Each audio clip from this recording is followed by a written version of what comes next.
Jika Aceh disebut sebagai Serambi Mekah, maka layaklah Larantuka disebut Serambi Vatikan. Kali ini kita akan membahas tentang Kerajaan Larantuka, sebuah kerajaan Katolik satu-satunya di Indonesia yang masih ada sampai sekarang. Sebelum kita mulai pembahasannya, jangan lupa untuk klik like, subscribe, komen, dan share jika merasa video ini bermanfaat. Jika ingin membantu pengembangan channel ini, kalian dapat bergabung menjadi kesatria atau klik tombol super thanks berbentuk hati di bawah ya. Kerajaan Katolik. Kerajaan Larantuka merupakan satu-satunya kerajaan Katolik di Indonesia. Menurut R.H. Barnes dalam The Majapahit Dependensi Galiau, dulu wilayah Flores merupakan vasal atau bawahan dari kerajaan Majapahit, sehingga sempat mendapatkan pengaruh Jawa. Jejak pengaruh Jawa terlihat dari nama-nama daerahnya, seperti Amagarapati, Balela, Eka Sapta, dan Sarotari. Dalam kitab Negara Kertagama, wilayah kerajaan Larantuka dulu disebut Galiau. Dan di awal berdirinya, kerajaan Larantuka dulu bernama Kerajaan Atajawa, yang berarti anak Jawa. Mengapa demikian? Hal ini berawal dari asal-usul raja mereka, yaitu Pati Golo Arakiang, yang menurut legenda merupakan anak bangsawan timur dengan seorang wanita Jawa. Ada pula yang menyebutkan jika nama Pati Golo Arakiang dikaitkan dengan gelar bangsawan Majapahit, yaitu Patih dan Rakian. Kemudian pada masa raja yang ketiga, yaitu Sirademon Pagumolang, kerajaan Atajawa kemudian berubah nama menjadi Kerajaan Larantuka, yang berarti tanah di ujung atau tanjung, karena memang letaknya menjorok ke lautan. Kerajaan Larantuka berbeda dengan kerajaan-kerajaan Nusantara, di mana biasanya dalam perjalanannya mereka ada pola, yaitu setelah dipengaruhi oleh Hindu-Buddha kemudian menjadi kerajaan Islam. Kerajaan Larantuka tidak tersentuh Islam sama sekali. Nah, kerajaan ini dulu menganut animisme, kemudian menerima kabar gembira Injil dari misionaris Dominikan yang datang bersama pedagang Portugis. Raja pertama Larantuka yang memeluk agama Katolik adalah Ola Adobala yang memiliki nama baptis Francisco. Beliau beserta keluarganya dibaptis oleh Pastor Agustino de Magdalena pada tahun 1646. Pengaruh Portugis yang kuat membuat gelar raja yang digunakan menggunakan gelar bangsawan Portugis, yaitu Don dan Dona. Raja Ola Adobala kemudian bergelar Don Francisco Dias Vieira de Godinho.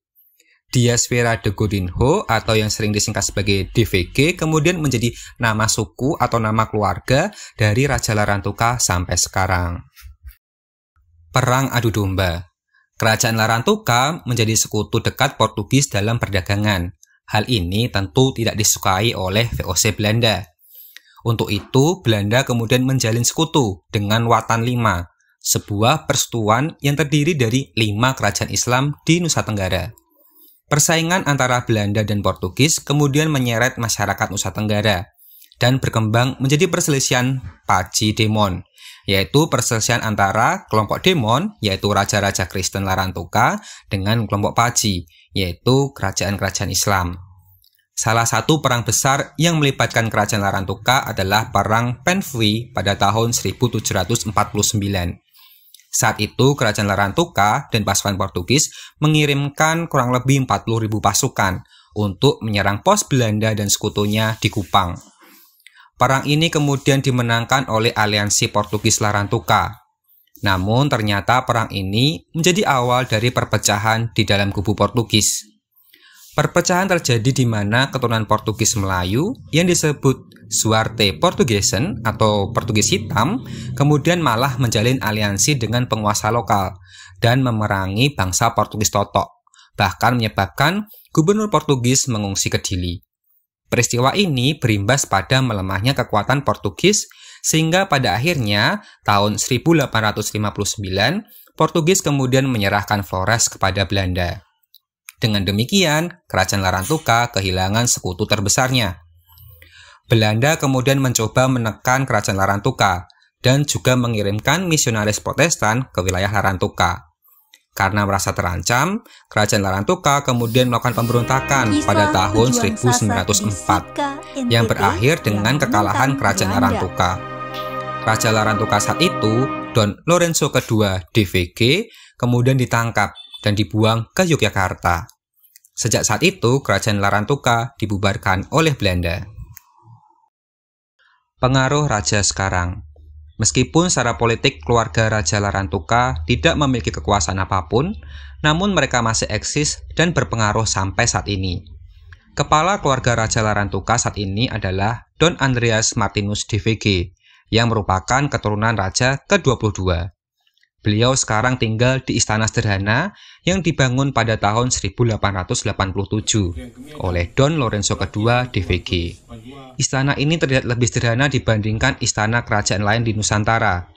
Istana Larantuka pernah dihancurkan saat Perang Dunia Kedua, yaitu dibom oleh Jepang. Seperti raja-raja Nusantara yang masih bertahan hingga sekarang, Raja Larantuka masih dihormati oleh masyarakat Larantuka dan berperan penting dalam setiap tradisi dan adat istiadat di sana. Salah satu peran penting adalah dalam perayaan Semana Santa. Perayaan Semana Santa, atau yang berarti Pekan Suci, merupakan puncak perayaan kehidupan umat Kristiani. Pekan Suci dimulai dari Minggu Palma sampai Minggu Paskah. Kita pasti sering mendengar berita bagaimana kemeriahan umat Katolik Larantuka dalam melaksanakan Semana Santa atau Pekan Suci. Dalam salah satu prosesinya, terdapat prosesi Rabu Trewa atau Rabu Terbelenggu.